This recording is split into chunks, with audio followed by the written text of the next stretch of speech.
Bueno, mire, precisamente después de lo que nos dice Quique, después de la polémica que se dio alrededor de la Plaza México, pues vamos a platicar de este tema, yo creo que con muy centrados, ¿no? También le pedí, por supuesto, a Marlene que estuviera con nosotros el día de hoy. Diles por qué. Pues porque finalmente tú eres muy defensor de los animales, me parece muy bien y creo que debe de haber también un equilibrio, ¿no? Entonces creo que así debe de ser. Yo se los he platicado, yo fui abogado de Greenpeace, de WWF, entonces, pero también no tengo un punto de vista que sea también ni para un extremo ni para el otro. Entonces creo que habría que equilibrar las cosas un poco y escucharlos con mucho respeto. Por eso presentamos con mucho gusto a Salvador Arias, que es abogado y miembro del Comité Jurídico de Tauromaquia Mexicana. Salvador, bienvenido. Gracias por estar con nosotros. Y también está José María Férez, asesor jurídico de Animal Heroes. ¿Cómo estás, mi querido Chema? Muy bien, muchas gracias. Gracias por tomar interés en este tema. Bienvenido, por supuesto. A ver, en un principio, y creo que debemos de partir de lo que dice la ley, ¿no? En este momento es todavía un asunto legal, lícito, que finalmente sí necesita un permiso, pero que creo que las autoridades, y a mí me parece es una irresponsabilidad, siempre le patean a los que van a las corridas y a los que no están de acuerdo para las corridas, ¿no? Porque en el Congreso de la Ciudad de México, pues casualmente nunca sale ningún dictamen de ningún tipo. ¿Qué opinas, abogado? No, así es, pues evidentemente, como bien lo dices, las corridas hoy son un espectáculo legal permitido por la ley.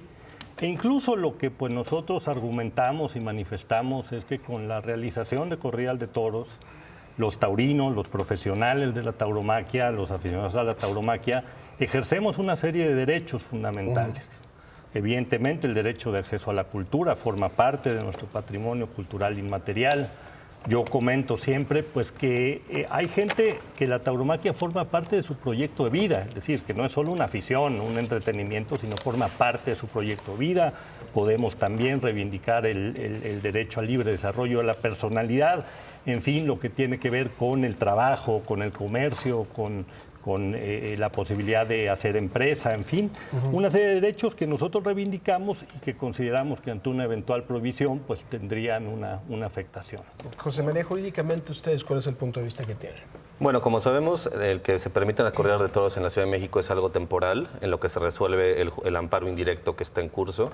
Va a haber una sentencia en la que el juez de distrito va a decidir si son legales o no, si son constitucionales o no. Y esa sentencia la va a combatir cualquiera de las dos partes y vamos a acabar en la segunda sala de la Suprema Corte, ya en el análisis de fondo. Entonces, en la Ciudad de México es una actividad lícita por el momento, sí. En 5 estados de la República es totalmente ilegal y sería un delito lo que sucedió ayer en esos 5 estados. Y lo que yo quiero mencionar es, jurídicamente, hay varios precedentes. Por ejemplo, en la primera sala de la Suprema Corte, porque la Corte tiene 2 salas, la primera y la segunda. En la primera sala analizaron si la prohibición de pelear de gallos en Veracruz era constitucional o no. Sabemos que son cosas distintas, pelear de gallos y eventos taurinos, pero los argumentos que utilizan quienes pelean gallos son muy similares a los que argumentan los taurinos. Y la primera sala dijo, si bien las peleas de gallos son expresión de una determinada cultura, ninguna práctica que suponga el maltrato y el sufrimiento innecesario de los animales puede considerarse una expresión cultural amparada por la Constitución. Y también dijo que la protección del bienestar animal es un objetivo que legítimamente puede justificar la limitación de derechos fundamentales. Entonces, como bien mencionaba Salvador, a quien conozco desde hace mucho tiempo y lo aprecio mucho, ellos consideran que tienen ciertos derechos que se afectarían si se prohíben los eventos taurinos. Nosotros consideramos que con la prohibición de los eventos taurinos no se violentan esos derechos y que es momento de reorientar esas actividades que eventualmente se van a prohibir por el desinterés de la gente o por que los congresos de los estados se pongan las pilas, porque bien mencionabas que en el Congreso de la Ciudad de México hemos tenido en cada legislatura iniciativas para prohibirlas, a veces nos apoya el PAN, a veces Morena, a veces el PRI, pero siempre se cae por algo, entonces es un tema que va a suceder, el tema es cuándo. ¿Y tiene que ver además de todo con intereses? ¿O qué será, querido Salvador? A ver, yo creo que sería muy importante el centrar esto. Sí es una expresión de cultura, que es lo que decía la Plaza México ahí en el centro. Viva la libertad, la cultura y algo más. No me acuerdo qué es lo que Libertad decía. y cultura. Sí, libertad y cultura. ¿Tiene que ver con cultura? ¿Cuál sería el argumento precisamente para que pudieran darse las corridas? Pero justo eso, los argumentos, porque leemos, por lo menos, o escuchamos de las personas con esta afición taurina que tienen argumentos como de, pues que es arte, es cultura, ¿no? Y por el otro lado escuchamos pero es que es sufrimiento de un animal. ¿Cómo se defienden o cuáles son sus argumentos reales, digamos, aterrizados para las personas como nosotros que no entendemos el arte y la cultura que ustedes ven en eso, para realmente tener un diálogo, un acuerdo? Bueno, las corridas de toros, y creo que se dijo en la introducción, se llevan a cabo hace 500 años casi en nuestro país, 498 para ser exactos. Entonces, lo que yo comentaba al principio, parte de la sociedad mexicana, un grupo de la sociedad mexicana, hemos adoptado esa tradición, esa expresión cultural como parte de nuestro patrimonio cultural inmaterial. La cultura es un derecho y es un derecho que nosotros ejercemos. En efecto, todos los derechos tienen límites, todos estos derechos que yo planteé tienen límites y es lo que tendrán que hacer en su momento a lo mejor las autoridades jurisdiccionales, ¿no? Determinar si los derechos fundamentales que nosotros reivindicamos tienen mayor relevancia que la posible injerencia en el bienestar de los animales en el caso de una corrida de toros, ¿no? Hay que señalar, bueno, que dos cosas son importantes. La carne de los toros se consume después de la corrida. Es decir, el toro de lidia tiene pues el mismo fin que el toro del rastro. Se consume su carne, por un lado. Y por el otro, señalar también que la tauromaquia es un espectáculo regulado y regulado muy pormenorizadamente. Es decir, al toro no se le puede hacer lo que sea. O sea, es mentira eso que dicen, no, y pobre toro, antes de que salga al ruedo le ponen vaselina en los ojos y lleva días sin comer. ¿Eso es real o eso está prohibido por los propios reglamentos taurinos, ¿no? De hecho, yo he oído mucho ese argumento, jamás he visto que presenten un video o una prueba donde se le haga todo eso al toro. Porque además, quien conoce un poco de tauromaquia sabe que todas esas prácticas que se dicen que se le hacen al toro serían imposibles para lidiar a un toro. Imagínense un toro con vaselina en los ojos, el peligro que sería para el propio lidiador, ¿no? Claro. Ahora, este asunto de que va a desaparecer finalmente esa raza, el toro de lidia, si se terminan las corridas, ¿es real o no es real? Bueno, antes de tocar ese tema me gustaría aclarar un punto. Ellos mencionan que es un maltrato que está regulado, ¿no? Y sin embargo, lo que nosotros no nos damos cuenta es que lo que nos debería de preocupar no son los 6 toros que torturan en la Plaza de México cada domingo, que uno es lo que ve. La Plaza de México es una plaza de primera categoría. Hay plazas de segunda y tercera categoría. En las plazas de segunda y tercera categoría es donde más número de eventos taurinos suceden. Ahí no hay juez de plaza. Ahí vemos unas cosas terribles. Y no pido que me crean a mí o que nos crean a los que estamos aquí. Busquen lo que sucede en las plazas de toros. Busquen lo que sucede en una corrida de toros. E incluso en una plaza de toros de primera categoría este domingo, uno de los toreros más famosos no pudo matar al toro después de 3 avisos, después de 3 pañuelos. Imagínense cómo le da una estocada y el toro no muere. Y en eso discuten y luego el juez de plaza saca un pañuelo para que le vuelva a dar otra estocada. No lo mata. Saca otro pañuelo para que le vuelva a dar otra estocada. No lo mata. Eso es lo que sucede en una plaza de primera categoría en donde está regulado este maltrato. Imagínense lo que ocurre en donde no está ese juez y en donde no vemos nada.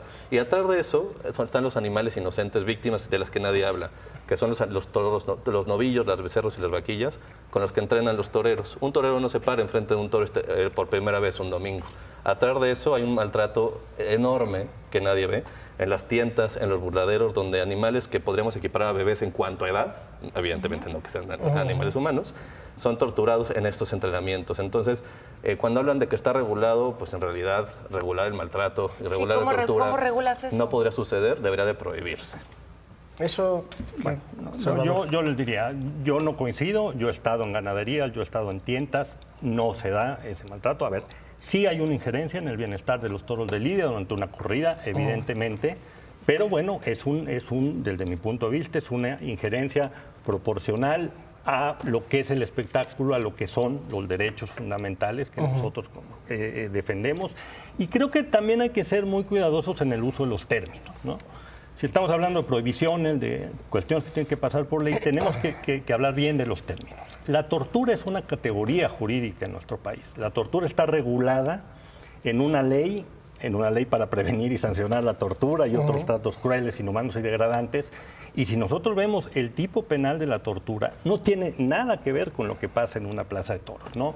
Entonces, bueno, yo sé que muchas veces este lenguaje estridente, tortura, masacre, etcétera, etcétera, se utiliza. Yo les invitaría ahí en las redes, vean ustedes lo que pasa con un toro que se indulta, que se le perdona la vida por bravo. Un toro que se indulta en una plaza un domingo, el viernes está haciendo su vida normal en el campo bravo. ¿Pero cuántos toros se indultan realmente? No, muy pocos. La mayoría mueren en el ruedo. Lo que quiero decir es que esto que pasa antes de la muerte del toro tampoco es esta masacre que nos venden en el sentido, pues que los toros regresan curados a la plaza con lesiones, digamos, que si lo trasladaríamos a los humanos tardan en sanar menos de 15 días. Es decir, en el caso de los humanos ni siquiera están tipificadas como delitos, sino como faltas administrativas, ¿no? Bueno, a mí me parece que invito a la gente a que se informe también, porque el hecho de que podemos definir tortura, lo que ocurre, y asesinato, incluso la Real Academia de la Lengua ya aceptó que asesinato no solamente está limitado como una acepción a privar de la vida a un humano, sino también a un animal no humano. Lo dice la Real Academia de la Lengua. El tema de los indultos, también investiguenlo. Hay un ínfimo porcentaje de los toros que son indultados e incluso los taurinos ahora se han reunido para definir qué sucede con los toros indultados. Y dicen que las lesiones que les han producido son tan incompatibles con que sobrevivan que un gran porcentaje de los toros indultados mueren. E incluso los taurinos dicen que es tan caro recuperar esas heridas que lo que buscan es que ya no haya indultos. Y eso es algo que viene en las reuniones que tienen los toros. Entonces yo invito a la gente a que no nos crea, sino que busquen por su cuenta qué pasa en una corrida de toros.